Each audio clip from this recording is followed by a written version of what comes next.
Assalamualaikum warahmatullahi wabarakatuh. Nama saya Ratna Dewi Jayanti, NIM 2087201014. Di sini saya akan memaparkan UAS mata kuliah media pembelajaran sejarah. Soal yang pertama adalah media pembelajaran sejarah yang ideal menurut Anda. Media adalah suatu alat sarana perantara dan penghubung yang dapat mempermudah suatu persoalan untuk membawa atau menyampaikan suatu pesan dan gagasan kepada penerima.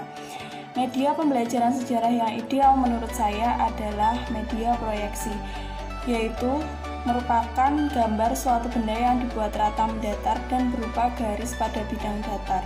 Perkiraan tentang keadaan massa yang akan datang dengan menggunakan data yang ada. Nah, media yang saya gunakan adalah media proyeksi, yaitu media visual yang hanya dapat digunakan dengan bantuan proyektor. Media ini memberikan rangsangan-rangsangan visual, yaitu melalui indera penglihatan. Media ini berinteraksi langsung dengan pesan yang ingin disampaikan. Maksud pesan di sini berupa materi pelajaran yang akan disampaikan.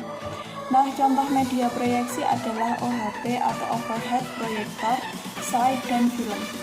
Fungsi dari media proyeksi adalah yang pertama dapat memberikan pengalaman dasar bagi siswa dalam membaca deskripsi atau praktik. Yang kedua dapat membantu dalam proses pembelajaran secara tepat yang dapat disaksikan secara berulang-ulang. Yang ketiga dapat mendukung dari segi nilai efektif peserta didik. Yang keempat adalah mudah dioperasikan, selanjutnya tidak perlu mengubah cahaya lampu, hemat waktu, dan dapat digunakan kembali. Kemampuan menggantikan papan tulis dan bebas polusi dapat menjangkau kelompok yang besar dan mempermudah siswa mencerna materi. Soal yang kedua adalah jelaskan menurut Anda media sejarah seperti apa yang Anda buat ketika di kelas.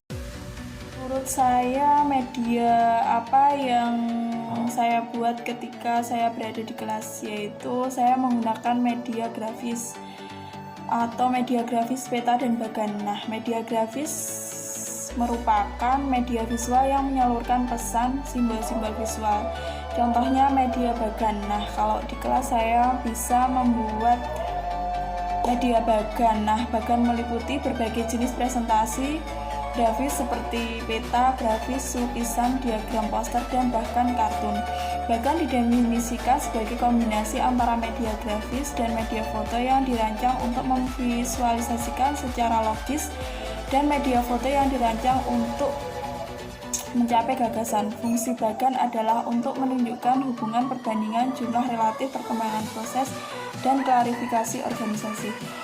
Nah, contohnya bagan pohon yang dikembangkan dari dasar yang terdiri atas beberapa akar menuju batang tunggal. Kemudian cabang tunggal tersebut menggambarkan perkembangan serta hubungannya. Manfaatnya dari media grafis peta dan bagan yaitu bisa menerjemahkan simbol verbal, mengkonkretkan dan memperbaiki kesan-kesan yang salah dari ilustrasi lisan, memberikan ilustrasi suatu buku, dan membangkitkan motivasi belajar dan menghidupkan suasana di kelas. Nah, kelebihannya, peserta didik dapat mudah mengetahui lokasi-lokasi sejarah, bisa digunakan dengan skala yang kita mau, mudah dibawa, dan mudah dibaca, memuat secara umum, dan juga bisa dibuat peta yang spesifik dan komoditas. Siswa dapat dengan mudah mengetahui kronologis suatu peristiwa sejarah dan ringkas. Kekurangannya adalah tidak semua orang pandai membuat peta. Untuk peta, penyimpanannya memakan waktu ruang. Terus, tidak semua siswa dapat mengerti dan membaca peta dan bagan. Pesan dan materi dalam peta dan bagan terlalu singkat dan bahkan tidak ada keterangan detailnya. Sekian pemaparan materi dari saya, kurang lebihnya mohon maaf.